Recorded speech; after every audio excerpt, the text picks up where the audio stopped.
Dear listener, welcome once again to the Hercule Poirot Story Podcast, where mystery breathes and every whisper hides a clue.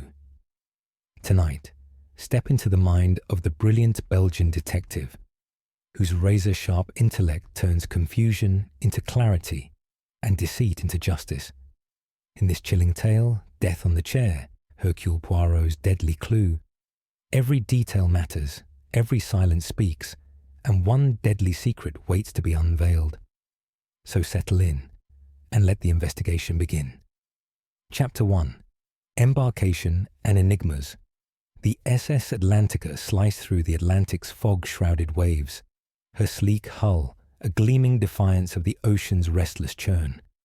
It was October 1932, and the grand ocean liner, a marvel of Art Deco opulence, bore westward from Southampton to New York, her decks alive with the murmur of passengers cloaked in furs and fedoras, their voices mingling with the distant wail of foghorns. Above, the sky hung heavy, a leaden canopy of mist that seemed to press down upon the ship, as if the heavens themselves conspired to conceal some imminent calamity. The air was damp, sharp with salt, and the ceaseless rhythm of waves against the hull whispered secrets too vast for mortal ears. Within this floating palace, where crystal chandeliers cast prismatic glows and teak panelling gleamed like polished amber, a tragedy was poised to unfurl, a tragedy as cunning as it was lethal. Captain Elias Thorne, a retired naval officer whose investments in transatlantic shipping had swelled his coffers to rival the ocean's depths, was the linchpin of this voyage's darker currents. A man of 65, his frame retained the broad-shouldered vigour of his seafaring youth, though his silver mane and weathered countenance betrayed the toll of years spent commanding men and defying tempests. His eyes, a piercing slate grey, missed little, yet they gleamed with a paranoia honed by decades of navigating both seas and human treachery. His psyche was a fortress of control, a mind that thrived on dominance, yet one that harboured a fatal flaw, an unyielding belief in his own invulnerability.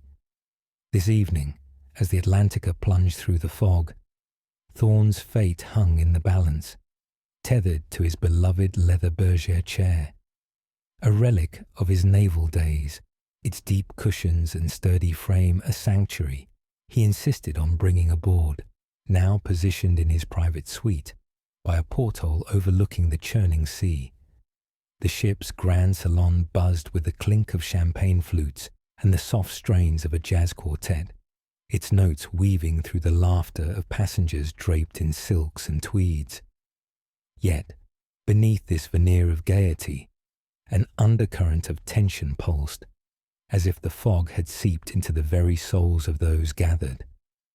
Thorne had summoned a select coterie to dine with him, a group whose connections to him were as intricate as the ship's rigging, and as fraught with peril. Each bore a motive, a shadowed corner of the heart where resentment or ambition festered, and each, in their way, was a suspect in the drama about to unfold. First among them was Miss Lydia Thorne, the captain's niece, a vision of elegance at 28, with golden tresses swept into fashionable waves and emerald eyes that sparkled with a restless hunger. Her lithe figure moved with the grace of a dancer, her cloche hat tilted at a defiant angle, yet her beauty masked a psyche chafing against the chains of dependence. Lydia's inheritance, controlled by her uncle's iron grip, was a gilded cage. His refusal to release her funds stifled her dreams of a theatrical career in London's West End. Her motive was clear.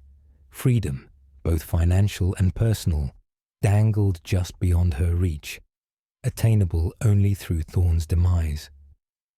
As she sipped her champagne, her smile was a delicate mask, but her fingers tightened around the glass, betraying a storm within.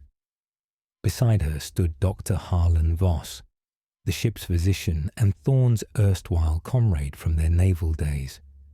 A gaunt man of 50, his hollow cheeks and wire-rimmed spectacles lent him the air of a scholar haunted by ghosts. His hands, steady when wielding a scalpel, trembled faintly when idle, a telltale sign of a mind burdened by past disgrace.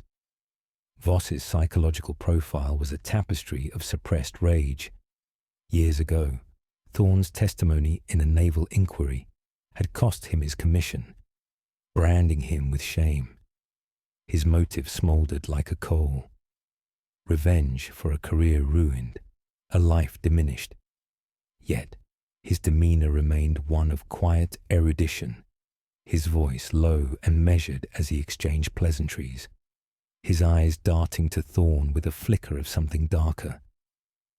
Mrs. Beatrice Langford, Thorne's business partner in the shipping venture, cut a formidable figure at 45. Her raven hair, cropped in a severe bob, framed a face of sharp angles, her hazel eyes glinting with the cold precision of a ledger. Clad in a tailored velvet gown, she exuded authority, her posture as unyielding as the steel hull beneath them. Her psyche was a crucible of ambition. Disputes with Thorne over profit shares had fractured their partnership, and she coveted sole control of their empire. Her motive was as pragmatic as it was ruthless. Eliminate the obstacle to her dominion. As she conversed with a fellow passenger, her words were clipped, her smile a mere formality, yet her gaze lingered on Thorne's chair with a calculating intensity. Mr. Reginald Fitzroy, Thorne's valet, hovered at the periphery, a diminutive figure of 40 with mousy hair and a timid moustache that seemed to quiver with his nerves. His eyes, small and darting, betrayed a man accustomed to invisibility, yet his psychological profile revealed a soul eroded by servitude. Thorne's discovery of Fitzroy's petty embezzlement, siphoning funds to support a sickly sister, had bound him in a web of blackmail. His motive was liberation, a desperate bid to escape the captain's yoke. As he poured wine with practiced deference, his hands betrayed a slight tremor, and his glance toward Thorne held a flicker of defiance. Lastly, Lady Constance Everleigh, Thorne's estranged paramour, graced the salon with a regal presence. At 52, her platinum curls and alabaster skin retained a luminous beauty, but her violet eyes carried the weight of melancholy. Her psyche was a mosaic of wounded pride. Thorne's abrupt abandonment for a younger lover had left her humiliated, her heart a crucible of scorn. Her motive was vengeance, as sharp and personal as a dagger's edge. She laughed lightly at a jest, but her fingers toyed with a sapphire pendant, her gaze drifting to Thorne with a mixture of longing and loathing. The salon's mirrored walls reflected this uneasy tableau, the chandeliers casting fractured light across their faces as Thorne rose to address his guests. He stood beside his bergère, which had been transported from his suite for the occasion. A peculiar demand that raised eyebrows, but was indulged as a quirk of his authority. The chair, with its deep leather cushions and carved mahogany arms, seemed an extension of his persona, a throne from which he wielded control. "My esteemed companions," Thorne began, his voice a gravelly boom that cut through the jazz. "This voyage marks a new chapter for our ventures. The Atlantica is not merely a ship, but a symbol of our dominion over sea and commerce. Yet, I caution you, trust is a perilous cargo on these waters." Lydia's lips curved in a faint smile, her voice honeyed but edged. "Dear uncle, your vigilance is as relentless as this fog. Do you fear mutiny among us?" Thorne's eyes narrowed. "Prudence, Lydia, is the shield of the wise. You'd do well to heed it." Dr. Voss adjusted his spectacles, his tone mild yet pointed. "Old naval habits, Captain?" Or do past betrayals haunt you still? Mrs. Langford interjected, her voice like polished steel. Elias, business thrives on unity, not suspicion.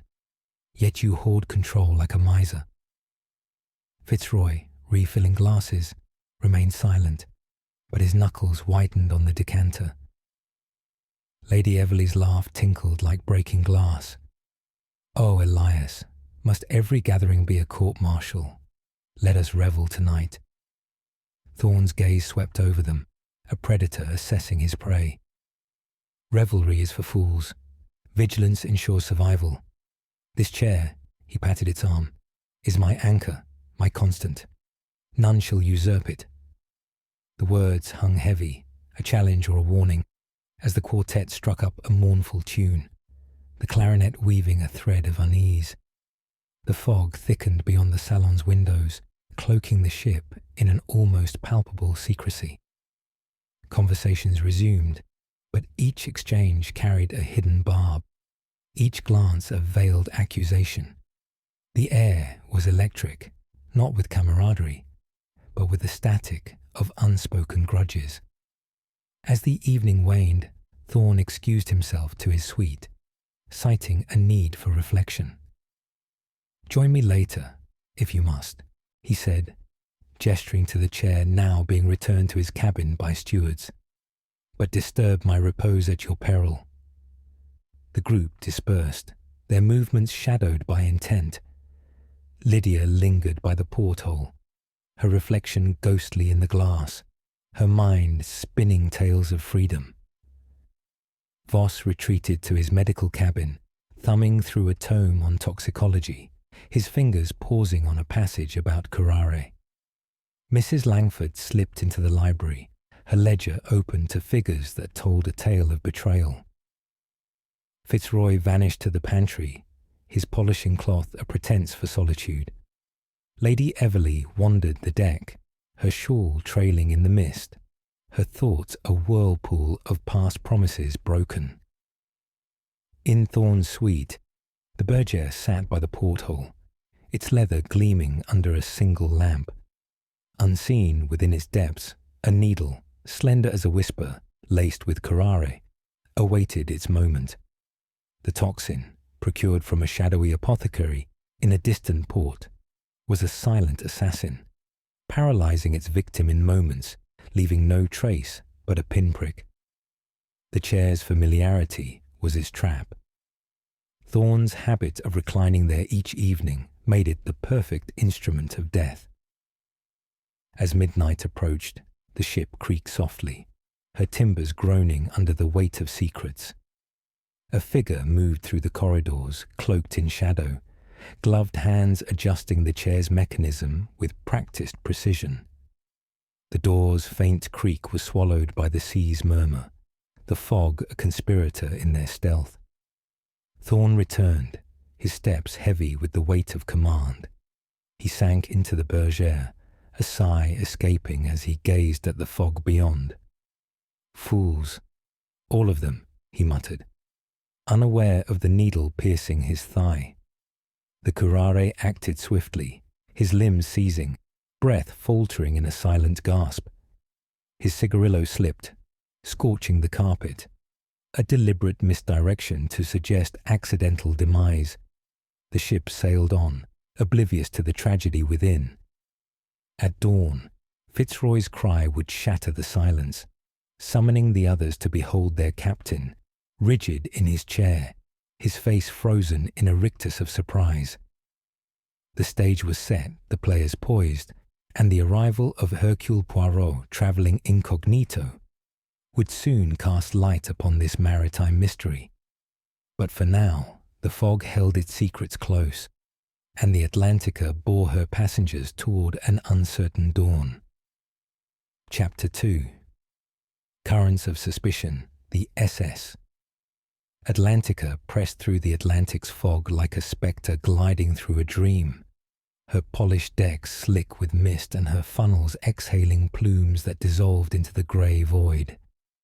It was the second night of her voyage from Southampton to New York, October 1932, and the ocean liner's grandeur seemed at odds with the oppressive atmosphere that clung to her like damp silk.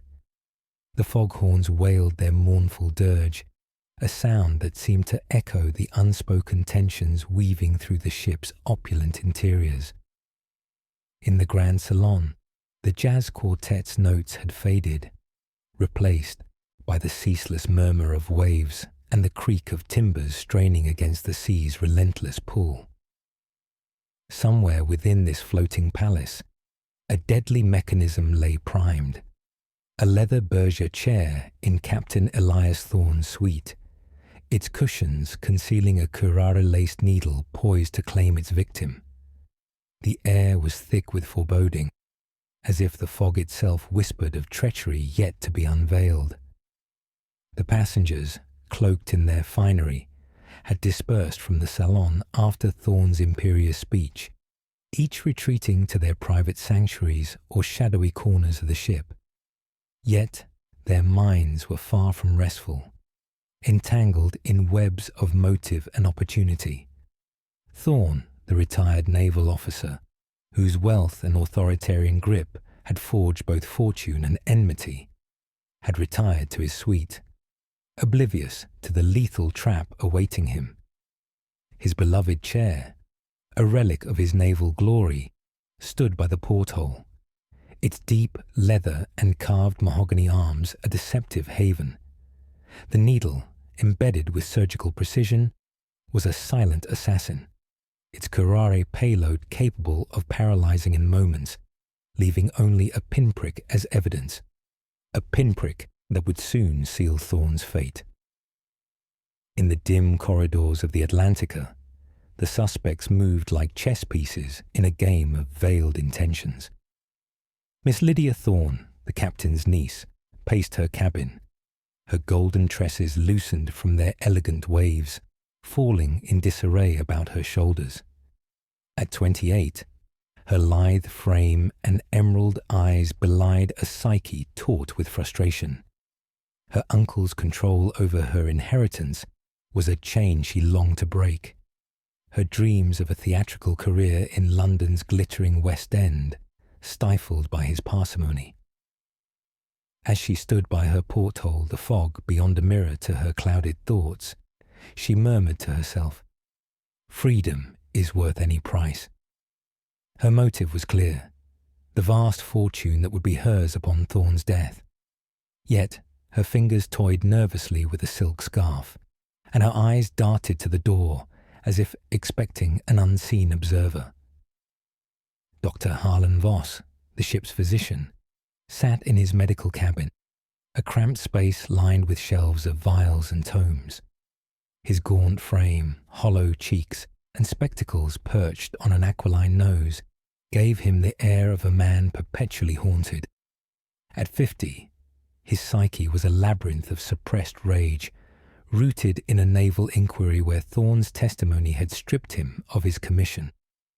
The disgrace lingered like a scar, and his motive, revenge, was a fire that burned low but never extinguished. He leafed through a toxicology text, pausing on a passage about curare, his fingers lingering on the page as if tracing a plan. "Some wounds demand retribution," he whispered, his voice barely audible over the ship's hum. Yet his calm demeanor was a facade, his hands betraying a faint tremor as he closed the book. Mrs. Beatrice Langford, Thorne's business partner, occupied the ship's library, her severe bob and hazel eyes cutting through the dim light like a beacon. At 45, her tailored velvet gown and rigid posture exuded authority, but her psyche was a crucible of ambition. Disputes over profit shares had soured her partnership with Thorne, and she coveted sole control of their shipping empire. Her motive was as cold as the steel hull beneath her. Eliminate the obstacle to her dominion. She pored over a ledger, her pen scratching figures that hinted at discrepancies. Funds siphoned, perhaps, or profits concealed. "He underestimates me," she muttered, her voice sharp as a blade. Her gaze flicked to the door, wary of eavesdroppers, as the foghorn's wail punctuated her thoughts. Mr. Reginald Fitzroy, Thorne's valet, toiled in the pantry, polishing silver with mechanical precision. At 40, his mousy hair and timid moustache framed a face accustomed to deference, but his small, darting eyes revealed a psyche eroded by servitude. Thorne's discovery of his petty embezzlement, funds diverted to aid a sickly sister, had bound him in a web of blackmail, his motive a desperate bid for liberation. As he buffed a candelabra, his hands trembled, and he glanced over his shoulder as if the shadows themselves might betray him. "No more," he whispered, the words a vow to himself. His proximity to Thorne's chair, which he handled daily, made him a figure of quiet menace, his subservience a mask for deeper resentments. Lady Constance Everleigh, Thorne's estranged paramour, wandered the upper deck, her platinum curls catching the mist like spun silver. At 52, her alabaster skin and violet eyes retained a haunting beauty, but her psyche was a mosaic of wounded pride. Thorne's abandonment for a younger lover had left her humiliated, her motive a vendetta born of scorn. She clutched her sapphire pendant, its weight a reminder of promises broken. "He thinks me weak," she murmured, her voice lost to the wind. As she leaned against the railing, the fog seemed to envelop her, a conspirator in her brooding thoughts of vengeance. In the grand salon, earlier tensions lingered like smoke. The dinner had been a battlefield of veiled barbs, each suspect wielding words as weapons. Lydia had leaned toward Mrs. Langford, her voice low. "He controls everything, our lives, our futures. Without him, we could breathe." Mrs. Langford's eyes had gleamed with calculation. "Patience, dear. The sea is vast, and secrets sink easily." Her tone was smooth, but her fingers tightened on her glass, betraying her own stakes in the game. Dr. Voss, overhearing, had interjected softly, "Some ailments require a permanent cure." His words, cloaked in medical metaphor, carried a chilling weight, his gaze flickering to Thorne's chair as it was wheeled away by stewards. Fitzroy, serving with silent efficiency, had caught every exchange, his ears attuned to the undercurrents of discontent. Lady Everleigh, sipping her wine, had smiled faintly at Thorne. "Your chair, Elias, such devotion to a relic. Does it guard your secrets as faithfully?" Thorne had chuckled, a sound devoid of warmth. "It guards my peace, Constance. Unlike some, it never betrays me." Now, as midnight loomed, the ship's corridors were hushed, save for the creak of timbers and the distant clatter of a steward's tray. Thorne, alone in his suite, settled into his bergère, the leather creaking under his weight. The porthole framed a void of fog, the sea's murmur a lullaby to his unsuspecting mind. "Fools, all of them," he muttered, lighting a cigarillo, its ember glowing like a solitary star. "They covet what is mine, but I am untouchable." Unseen within the chair's cushions, the needle waited, its curare payload a silent promise of death. The toxin, procured from a shadowy dealer in a Mediterranean port, was a masterstroke of subtlety, paralyzing the heart and lungs in moments, leaving only a pinprick to betray its work. The mechanism had been set earlier that evening, during Thorne's brief absence for a promenade on the deck, by a figure cloaked in shadow. Gloved hands had worked swiftly, embedding the needle with precision, ensuring it would pierce when Thorne reclined fully. The door's faint creak had been swallowed by the sea's roar, the fog a silent accomplice. As Thorne exhaled a plume of smoke, he leaned back, the needle finding its mark.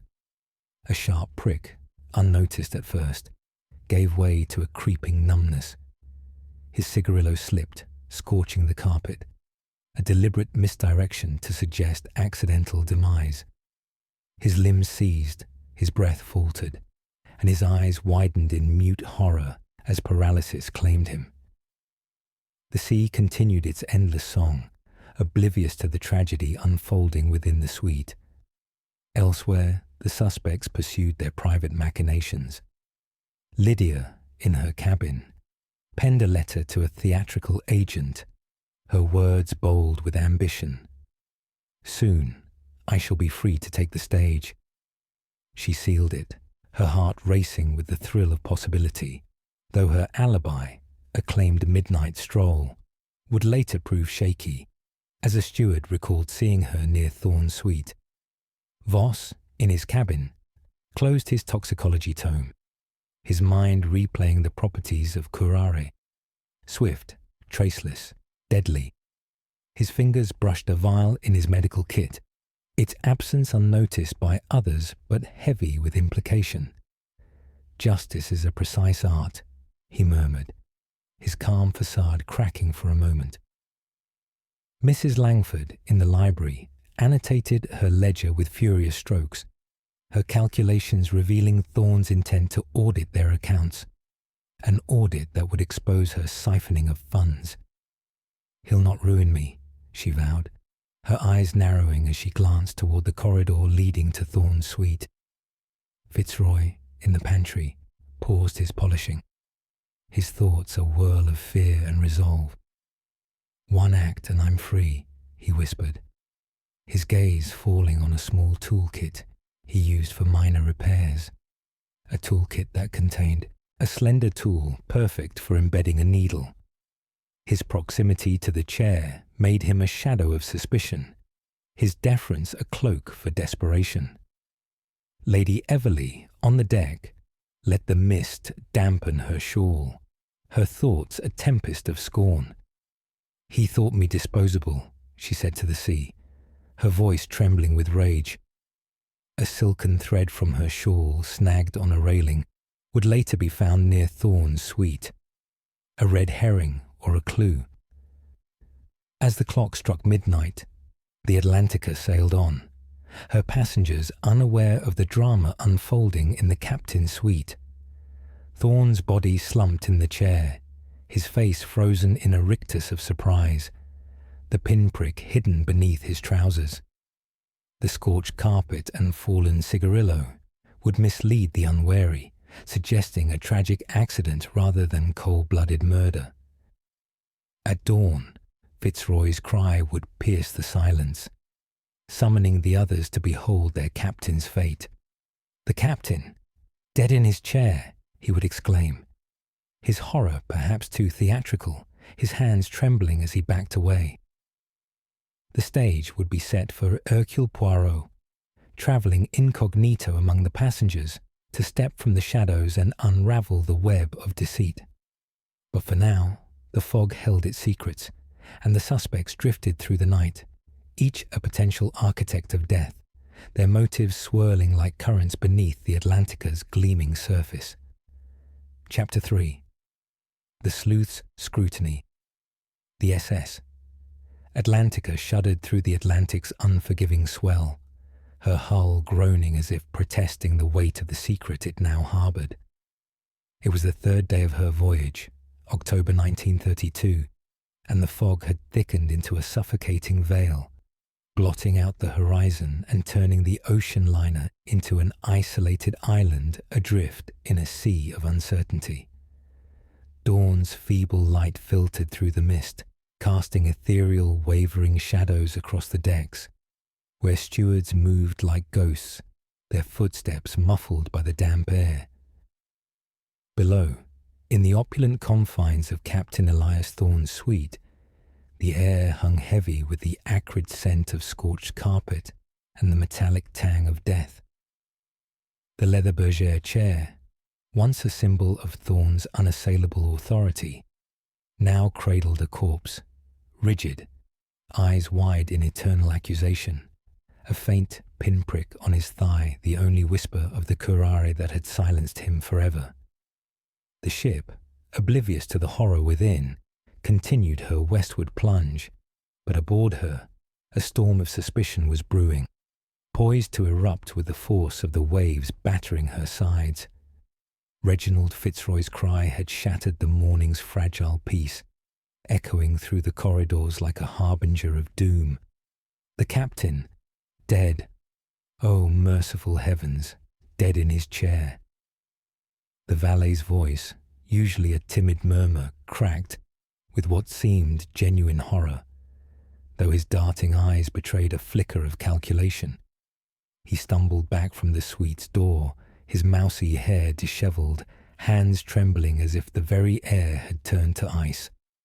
The cry summoned a cascade of footsteps, hurried, frantic, from cabins and lounges, drawing the suspects like moths to a fatal flame. The Atlantica's grandeur, with its mirrored walls and Persian rugs, now felt claustrophobic, a gilded cage trapping secrets that could no longer be contained. Miss Lydia Thorne arrived first, her golden tresses hastily pinned, emerald eyes wide with feigned shock. "Uncle, no, this cannot be." She rushed to the body, her lithe form collapsing dramatically beside the chair, but her psyche, a cauldron of ambition and resentment, whirred beneath the surface. Thorne's death was her liberation, the inheritance a key to her theatrical dreams, yet she masked her elation with sobs that rang just a touch too hollow. Dr. Harlan Voss followed, his gaunt frame clad in a hastily donned white coat, spectacles askew. "Let me through, clear the way." As the ship's physician, his presence was expected, but his hollow cheeks flushed with an unnatural pallor. He knelt by Thorne, probing the neck for a pulse that would never return, his mind racing through the symptoms. Paralysis, no struggle, the pinprick barely visible. His own motive, revenge for the naval disgrace Thorne had inflicted, loomed like a shadow, and his hands, steady in surgery, now fumbled slightly, betraying inner turmoil. "Curare," he muttered under his breath, too softly for others to hear, but the word hung in the air like a curse. Mrs. Beatrice Langford swept in next, her severe bob impeccable even in haste, hazel eyes narrowing to slits. "Elias, my God, what villainy is this?" Her voice was steel wrapped in silk, but her psyche, forged in the fires of ambition, calculated swiftly. With Thorne gone, her shipping empire was unchallenged. Yet, her ledger's discrepancies, funds siphoned under his nose, made her a prime suspect, and she positioned herself carefully away from the chair, her posture rigid as the ship's mast. Lady Constance Everleigh glided in last among the inner circle, her platinum curls framing a face pale as moonlight, violet eyes brimming with tears that seemed genuine yet laced with vindication. "Elias, my love, betrayed even in death." Her wounded pride, the scar of his abandonment, fueled a vendetta now sated, but she clutched her sapphire pendant like a talisman, her gaze lingering on the scorched carpet, a red herring she might have planted to suggest accident. Inspector Jules Moreau, the ship's security chief, a stolid Frenchman with a walrus moustache and a paunch straining his uniform, pushed through the throng, his brow furrowed like storm clouds. "Stand back, all. This is a crime scene now." He surveyed the suite, the porthole framing endless fog, the cigarillo's burn mark, the rigid form in the chair. Heart failure, perhaps, but that mark on the leg, peculiar. And the chair, why there specifically? Moreau scratched his chin, his methods blunt as a harpoon, ill-suited to the subtlety of this maritime malice. The group murmured accusations, the air electric with suspicion. Lydia pointed a trembling finger at Voss. "You, doctor, with your poisons and grudges," Voss retorted sharply. "Absurd. Examine the valet. He handled everything." Fitzroy shrank back, whimpering. "I found him thus, I swear." Langford interjected coolly. "Business rivals, perhaps, or a lover's quarrel." Her eyes flicked to Everly, who gasped theatrically. Into this maelstrom of chaos stepped a figure of incongruous calm. Hercule Poirot, the diminutive Belgian detective, who'd been travelling incognito in a modest second-class cabin, drawn from seclusion by the wireless alert from a mutual acquaintance in Southampton. At 5 feet 4 inches, his egg-shaped head and luxuriant moustache, waxed to imperious points, belied a psyche of crystalline order, a mind that abhorred disorder as nature abhors a vacuum. Dressed in a pristine linen suit, patent leather shoes gleaming, his green eyes sparkled with intellectual hunger. "Messieurs, mesdames," he announced, his voice a melodic baritone laced with Gallic precision. "Hercule Poirot is at your service. This tragedy demands the little grey cells, not the bludgeon of haste." Moreau blinked in surprise. "Poirot, the Poirot. Mon Dieu, fortune favours us. But what say you to this? Electrocution. No, wait, poison." Poirot's moustache twitched with disdain. "Non, Inspector. Observe." He glided to the chair, his movements a ballet of method. With gloved hands, he examined the pinprick, then the scorched carpet. Curare, a paralytic, swift and silent. The needle, embedded in the cushion, pricks upon repose. Ingenious, n'est-ce pas? Intimate, requiring knowledge of the victim's habits. This chair, his throne, his constant. He noted the silken thread snagged on the arm. A delicate blue filament, perhaps from Lady Everly's shawl, and the footprints on the damp carpet, muddled by sea spray, leading ambiguously toward the door. The charred cigarillo he lifted delicately. A misdirection to suggest fire or seizure, but the paralysis betrays the truth. The suspects shifted uneasily under his gaze, their psychologies laid bare like open books. Poirot turned to the salon, where Moreau had herded them, the mirrored walls multiplying their unease. "We shall convene here, where light reveals all shadows. Each of you bears a thread in this tapestry of deceit. Let us unravel." The interrogations commenced with Poirot's characteristic finesse, his questions probes into the soul. First, Lydia. He fixed her with a stare that pierced her facade. "Mademoiselle Thorne, your uncle's fortune is now yours, a liberation from his yoke. Your alibi, a midnight stroll on the deck. Yet a steward recalls a figure near the suite, cloaked in mist. Coincidence?" Lydia flushed, her emerald eyes darting. "I sought air, monsieur. The fog was oppressive. I loved my uncle, despite his tyranny." But her fingers twisted her scarf, a nervous tick betraying evasion, and Poirot noted a timeline lapse. Her claimed return to cabin at 12:15, yet her porthole light burned until 12:45. Next, Voss. "Doctor, your expertise in toxins is unparalleled, and the old wound, Thorne's testimony, festers still. A missing vial from your kit, curare perhaps, and your rounds that night, conveniently timed."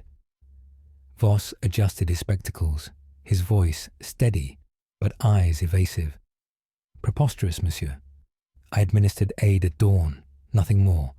The vial, misplaced in transit."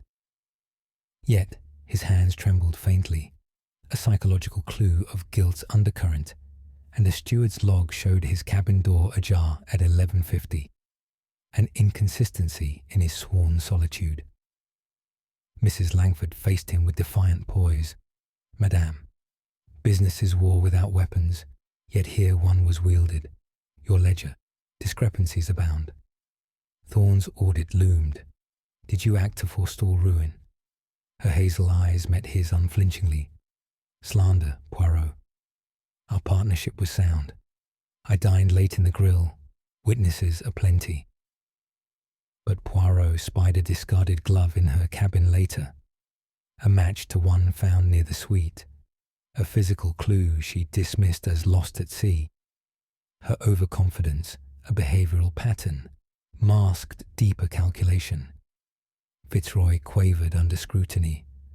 "Monsieur, the loyal servant, yet blackmailed over pilfered funds. You tended the chair daily. Tampering would be child's play. Your pantry alibi. A steward saw you in the corridor at midnight. I polish silver, I swear." Fitzroy's moustache quivered, his small eyes filling with tears. But his toolkit, searched discreetly, held a slender probe, perfect for embedding a needle. And his motive, liberation for his sister, burned in his psyche like a hidden flame. Lady Everley wept softly. Monsieur Poirot, his betrayal cut deep, but murder. I wandered the deck, nursing wounds of the heart. The silken thread matched her shawl exactly, a red herring she claimed snagged innocently. Yet her timeline wavered. A passenger recalled her near the suite, not the prow. Her scornful glance toward Thorne's door, a psychological slip. Poirot paced, his shoes clicking like a metronome of judgment. Anomalies piled, the missing vial, Voss's domain. Evasive glances, Lydia's guilt. Timeline lapses, Fitzroy's shadow in the hall. Red herrings abounded. The thread, the glove, a forged note in Langford's effects threatening Thorne. Planted, perhaps. "The puzzle assembles," he murmured, "but one thread pulls tauter than the rest." As the fog thickened anew, pressing against the porthole like a living entity, the salon fell silent, the suspect's breaths shallow with dread. The Atlantica sailed on, her secrets coiling tighter, awaiting the next unravelling. Poirot's grey cells churned, the threads entwining in his mind's eye, promising revelations as inexorable as the tide. Chapter 4. Veils of Deception. The SS Atlantica carved her relentless path through the Atlantic's murky embrace, her silhouette half lost in a fog that clung like a conspirator's cloak. On this fourth evening of her voyage, October 1932, the ocean liner's grandeur, her gilded salons, her polished teak decks, was overshadowed by a pall of dread that seeped into every crevice. The foghorns wailed, their mournful cries echoing the unspoken fears of those aboard, as if the sea itself mourned the death of Captain Elias Thorne. In his suite, the leather bergère chair stood sentinel by the porthole, its cushions hiding the lethal needle that had delivered curare to its master's veins. The scorched carpet, the fallen cigarillo, the faint pinprick on Thorne's thigh, all whispered of a murder so cunning it mocked the very notion of justice. Yet, aboard this floating palace, the truth was a shadow dancing just beyond reach, and the air crackled with suspicion, as thick as the mist outside. The day had been a crucible of tension, the suspect's facades cracking under the weight of Hercule Poirot's relentless scrutiny. His diminutive figure, with its egg-shaped head and waxed moustache, had become a spectre haunting the Atlantica's corridors, his green eyes piercing the veils of deceit woven by those around him. The grand salon, where the passengers now gathered for an impromptu assembly, was a stage of mirrored walls and velvet drapes, reflecting a tableau of unease. The jazz quartet, sensing the mood, had fallen silent, replaced by the ship's rhythmic creak and the distant thud of waves.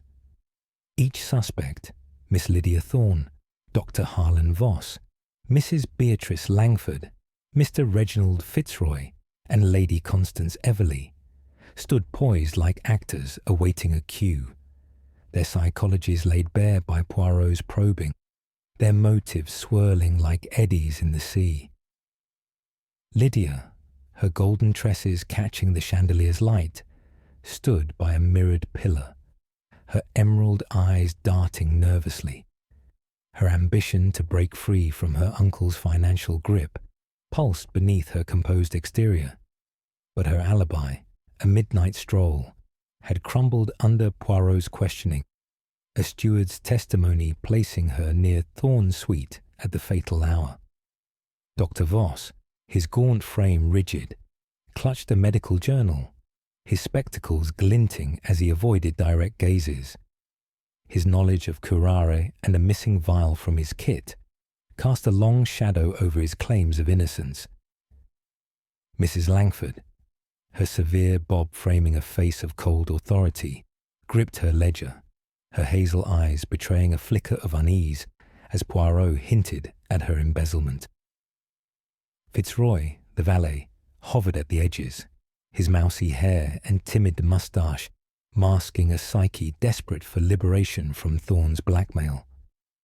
Lady Everleigh, her platinum curls shimmering, clutched her sapphire pendant, her violet eyes brimming with tears that masked a deeper scorn for the man who had spurned her. Poirot, standing before the bergère chair, now relocated to the salon as a grim centerpiece, addressed the assembly with theatrical calm.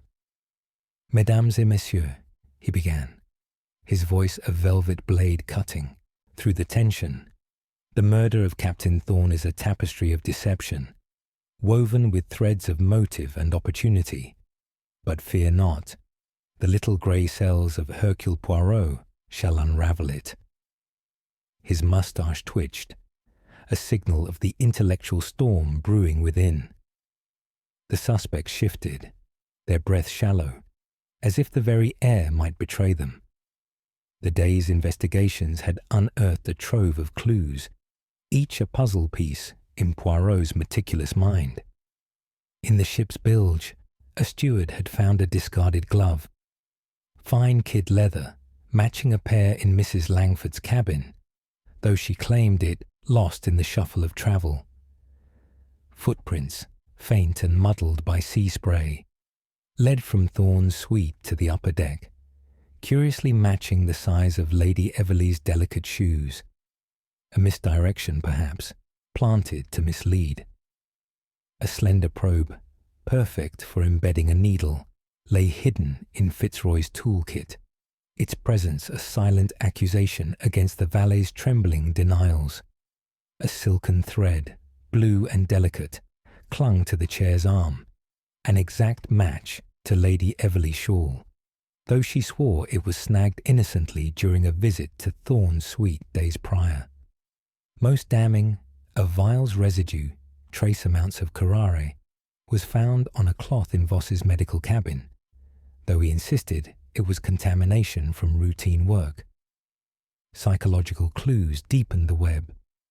Lydia's evasive glances during questioning betrayed a guilt not yet named, her fingers twisting her scarf into knots, a nervous tic that spoke louder than her words. Voss's compulsive tidiness, his instruments aligned with surgical precision, masked an inner turmoil, his calm a facade for a mind wrestling with past disgrace. Mrs. Langford's overconfidence, her clipped retorts to Poirot's probes, hinted at a psyche accustomed to control, yet fraying at the edges as her ledger's secrets surfaced. Fitzroy's stammering, his eyes darting like a cornered animal, suggested fear or guilt, lurking beneath his subservience. Lady Everleigh's theatrical tears, shed with practiced grace, concealed a scorn that burned like a hidden ember, her glances toward the chair laced with vindication. The salon's atmosphere grew taut as Poirot's questions sowed discord. Lydia, her voice sharp, turned on Voss. "Your poisons, doctor. How convenient that curare is your specialty." Voss's cheeks flushed, his retort icy. "And you, Miss Thorne, skulking near his suite, coveting his fortune, perhaps," Mrs. Langford interjected, her tone cutting. "Let's not forget the valet, always at his master's side, privy to every secret." Fitzroy shrank back, whimpering, I served loyally. Why accuse me? Lady Everleigh's laugh was brittle. We all had reasons to despise him, but murder? Surely not I. Yet her fingers tightened on her pendant, a telltale sign of suppressed rage. Poirot's investigations had ventured beyond the suite, his meticulous eye scouring the ship's hidden corners. In the engine room, he found a scrap of paper, a forged note in Thorne's hand, threatening to expose Mrs. Langford's embezzlement, though its ink was too fresh, suggesting a plant to mislead. The steward's log revealed timeline inconsistencies. Fitzroy claimed to be polishing silver at midnight, but a deckhand saw him in the corridor near Thorne's suite, his toolkit in hand. Lydia's porthole light burned late, contradicting her claim of early rest. Voss's medical rounds logged at 11:45 placed him perilously close to the fatal hour. Lady Everleigh's deck stroll was uncorroborated, a passenger recalling her silhouette near the suite, not the prow. Mrs. Langford's grill dinner alibi held, but a waiter noted her absence for 20 minutes, enough time to slip to the suite. Hidden motives began to surface, each a dark current beneath the suspect's polished exteriors. A letter in Thorne's safe, discovered by Poirot, revealed a bastard heir, Lydia's half-brother, unknown to her, whose claim to the fortune threatened her inheritance. Voss's naval disgrace, Poirot learned, was compounded by a medical error Thorne had concealed, using it as leverage to keep Voss compliant. Mrs. Langford's ledger, examined discreetly, showed siphoned funds funneled to a rival company, a betrayal Thorne was poised to expose. Fitzroy's sister, Poirot discovered, was dying in a London hospital, her treatment funded by his pilfering, a secret Thorne wielded like a whip. Lady Everleigh's scorn was deepened by a public humiliation at a naval gala, where Thorne had flaunted his new lover, leaving her a laughingstock. Red herrings proliferated, muddying the waters. A threatening note in Voss's cabin, penned in Thorne's hand, warned of exposure, but its paper matched stationery from the ship's library, accessible to all. A trace of poison on Fitzroy's handkerchief, found in the pantry, proved to be laudanum, not curare. A careless error or deliberate misdirection. The footprints near the suite, while matching Lady Everleigh's shoes, were too evenly spaced, as if staged by another wearing her spares. The glove in the bilge, while incriminating Langford, bore no fingerprints, suggesting careful planning. Each clue was a mirror reflecting half-truths, and Poirot's grey cells churned to separate fact from fiction. As evening descended, the fog thickened, pressing against the salon's windows like a living shroud. Poirot paced, his shoes clicking rhythmically, his mind a crucible of deduction. The murderer, he mused aloud, required intimacy with Thorne's habits, the chair, his nightly ritual. The curare demands expertise, the needle precision. Yet, the red herrings, the cigarillo, the thread, the note, point fingers in all directions. He paused, his eyes scanning the suspects. One among you wove this web, but the threads betray you. Alliances frayed as accusations flew. Lydia whispered, to Langford, we both suffered under him. Could we not have acted together? Langford's smile was cold. Careful, child. Such words indict us both. Voss, overhearing, muttered, the valet's access was unmatched. Why not him? Fitzroy, trembling, snapped, enough. I'm no killer. Lady Everleigh's tears flowed anew, but her gaze was sharp.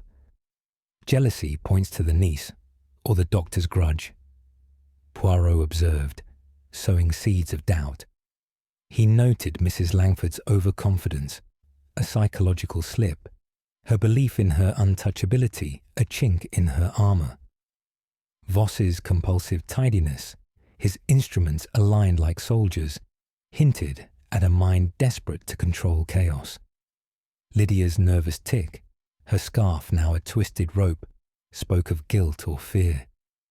Fitzroy's stammering grew pronounced, his eyes avoiding the chair. Lady Everleigh's tears, while copious, lacked sincerity, her glances toward the others calculating. In the ship's library, Poirot uncovered a final clue, a torn page from a toxicology text, hidden in a drawer, detailing Curare's properties. Its origin traced to Voss's cabin, though he claimed it stolen. The steward's testimony tightened the net. A shadowy figure, gloved and swift, was seen near the suite at 11:55, their identity obscured by the fog. The net was closing, but the truth remained elusive, a phantom in the mist. As the salon's clock chimed 9, the suspects dispersed, their faces masks of dread. Poirot lingered by the chair, his fingers tracing its arm. "The truth hides in the details," he murmured, "and the grey cells shall find it." The Atlantica sailed on, her secrets coiled tighter, the fog a silent witness to the drama unfolding within her gilded walls. Chapter 5. The Revelatory Reckoning. The SS, Atlantica, pressed forward through the Atlantic's impenetrable fog, her silhouette a ghostly outline against the endless grey, as if the sea itself sought to shroud the truth of the crime committed within her opulent confines. On this fifth evening of her voyage, October 1932, the ocean liner's grandeur was a hollow echo, her crystal chandeliers and polished teak decks mocked by the shadow of murder that clung to her like damp mist. The foghorns wailed, their mournful cries a dirge for Captain Elias Thorne, whose lifeless form had been found slumped in his leather bergère chair, felled by a curare-laced needle hidden within its cushions. The scorched carpet, the fallen cigarillo, the faint pinprick on his thigh, all were silent witnesses to a murder as cunning as it was cruel, a puzzle that demanded the brilliance of Hercule Poirot to unravel. The grand salon, where the suspects now gathered, was a crucible of tension, its mirrored walls reflecting faces taut with dread, their secrets teetering on the edge of exposure. The air crackled with suspense, as if the very ship held its breath, awaiting the final revelation. The past days had been a whirlwind of suspicion, each clue, thread in a tapestry of deceit that Poirot had meticulously unravelled. His diminutive figure, with its egg-shaped head and waxed moustache, stood at the centre of the salon, a beacon of order amidst chaos. His green eyes gleamed with the fire of deduction, his psyche a fortress of method that thrived on the chaos of human motives. The suspects, Miss Lydia Thorne, Dr. Harlan Voss, Mrs. Beatrice Langford, Mr. Reginald Fitzroy, and Lady Constance Everleigh, stood in a semicircle, their postures rigid, their eyes darting like cornered prey. The bergère chair, relocated from Thorne's suite, loomed as a grim centerpiece, its leather gleaming under the chandelier's light, a silent accusation against them all. Lydia's golden tresses were pinned tightly, her emerald eyes flickering with a mix of defiance and fear. Her ambition to claim her inheritance, stifled by Thorne's control, made her a prime suspect, her shaky alibi of a midnight stroll crumbling under scrutiny. Dr. Voss, his gaunt frame hunched, clutched his spectacles, his hollow cheeks betraying a psyche tormented by past disgrace and present suspicion. The missing curare vial from his kit was a damning clue. Mrs. Langford, her severe bob framing a face of cold authority, stood with her ledger clasped like a shield, her hazel eyes narrowing as Poirot hinted at her embezzlement. Fitzroy, the valet, trembled visibly, his mousy hair dishevelled, his timid moustache quivering. His proximity to the chair and motive of liberation from blackmail cast a long shadow. Lady Everleigh, her platinum curls catching the light, clutched her sapphire pendant, her violet eyes brimming with tears that masked a deeper scorn for the man who had humiliated her. Poirot paced before the chair, his patent leather shoes clicking like a metronome of judgment, his voice a melodic baritone that commanded attention. "Mesdames et messieurs," he began, his tone a velvet blade slicing through the tension. "We stand at the precipice of truth. The murder of Captain Elias Thorne is a masterpiece of malice, a crime woven with intimacy and guile. The curare, delivered by a needle in this very chair, required knowledge of his habits, access to his sanctum, and a heart cold enough to orchestrate death. But fear not. The little grey cells of Hercule Poirot have pierced the veils of deception." The suspects shifted, their breath shallow, as Poirot's gaze swept over them. "Let us dismantle the red herrings that cloud our vision," he continued, his moustache twitching with purpose. The silken thread on the chair matching Madame Everleigh's shawl, planted to mislead, the footprints to the deck in her shoe size, staged with spares from her cabin, the glove in the bilge, Madame Langford's, discarded without fingerprints, a deliberate distraction, the forged note in Dr. Voss's cabin, threatening exposure, penned on ship stationery, accessible to all, the laudanum on Monsieur Fitzroy's handkerchief. A careless error, not curare. These are shadows, not substance. He paused, letting the weight of his words settle. The true clues are subtler, yet undeniable. The pinprick, concealed to mimic natural death, betrays paralysis by curare. The timeline, midnight, when the needle struck, points to a figure seen near the suite at 11:55, gloved and swift. The psychological slips, overconfidence, evasion, fear, reveal the heart of the guilty. Lydia's fingers twisted her scarf, her voice sharp. "You accuse us all, monsieur, yet prove nothing. I was on deck, as I said." Poirot's eyes narrowed. "Yet, mademoiselle, a steward saw you near the suite, not the prow. Your porthole light burned late. Why, if you slept?" Voss adjusted his spectacles, his tone icy. "You focus on my vials, Poirot, but I am a healer, not a killer." Poirot countered. "A torn page on curare, found in the library. Traces to your cabin, doctor, and your rounds at 11:45, too close to the fatal hour." Mrs. Langford's posture stiffened. "My business with Elias was contentious, but murder, absurd." Poirot's smile was thin. "Your ledger, madame, reveals siphoned funds. An audit Thorne planned would have ruined you. Your absence from the grill for 20 minutes. Where were you?" Fitzroy whimpered. "I polished silver. I swear. I'd never harm him." Poirot's gaze was piercing. "Yet, monsieur, a deckhand saw you in the corridor, toolkit in hand. A probe in your kit, perfect for embedding a needle. Your sister's plight drove you to desperation." Lady Everleigh's tears flowed. "I loved him, despite his cruelty. I wandered the deck, nothing more." Poirot tilted his head. "Yet a passenger saw you near his door, madame. Your shawl's thread a convenient coincidence. Your scorn burned brighter than your tears." The salon's silence was oppressive, the fog pressing against the windows like a conspirator. Poirot's voice rose, theatrical and resolute. "The murderer is among you.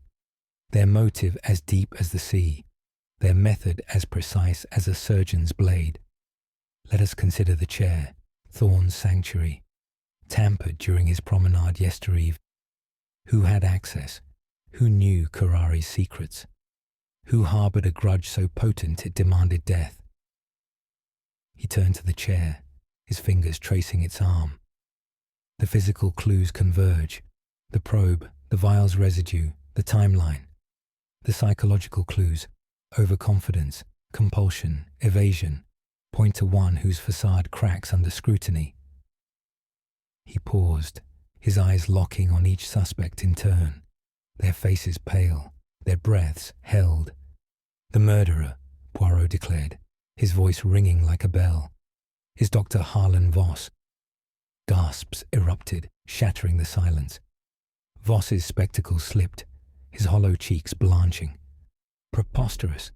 I am innocent, he cried, but his voice cracked, his hands trembling violently. Poirot raised a hand, silencing the uproar. Non, doctor, the grey cells do, not err. You, with your pharmacological acumen, procured curare from a Mediterranean contact, a fact confirmed by a telegram in your cabin. You embedded the needle during a medical visit to Thorn Suite, exploiting his trust. Your motive, not merely revenge for the naval inquiry that cost your commission, but a deeper secret. Thorn blackmailed you over a fatal error in your past, a patient lost under your care, a truth he threatened to expose. He stepped closer, his voice relentless. The timeline betrays you. Your rounds at 11:45 placed you near the suite, corroborated by a steward's log. The psychological clue, your compulsive tidiness, a mask for a mind wrestling with guilt. The physical evidence, the vial's residue on your cuff, not the cloth you claimed contaminated. The torn page on curare, hidden in the library, bears your fingerprints. You planted the thread, the glove, the note to mislead, but the little grey cells see through your web. Voss staggered, his composure crumbling. No, he deserved it. He ruined me, held my past over me like a noose. His confession spilled forth, a torrent of anguish and rage. I only meant to free myself. His death was justice. Inspector Moreau, waiting in the wings, advanced with handcuffs. Dr. Voss, you're under arrest for the murder of Captain Thorn. The suspects exhaled, relief mingling with shock. As Voss was led away, his head bowed, the weight of his crime a final anchor. Poirot turned to the others, his voice softening. The chair claims no more victims, mes amis. Order is restored, the sea's secrets laid bare. He adjusted his tie, a gesture of finality, as the foghorn wailed once more, a requiem for the fallen. The salon emptied, the suspects dispersing to their cabins, their motives exposed but their guilt absolved. Lydia clutched her scarf, her inheritance now secure, yet her eyes haunted by the cost. Mrs. Langford gripped her ledger, her ambition unchecked, but tempered by the nearness of ruin. Fitzroy's trembling ceased, his sister's care now within reach, though his servitude lingered in his psyche. Lady Everleigh's tears dried, her scorn sated, her pendant a reminder of a love turned to ash. As the Atlantica sailed on, the fog began to lift, revealing a horizon tinged with dusk's amber glow. Poirot stood alone by the chair, his gaze distant. The human heart, he murmured, is a sea deeper than any ocean, its currents known only to the grey cells. The ship pressed toward New York, her secrets unburdened, her voyage a testament to the triumph of truth over treachery.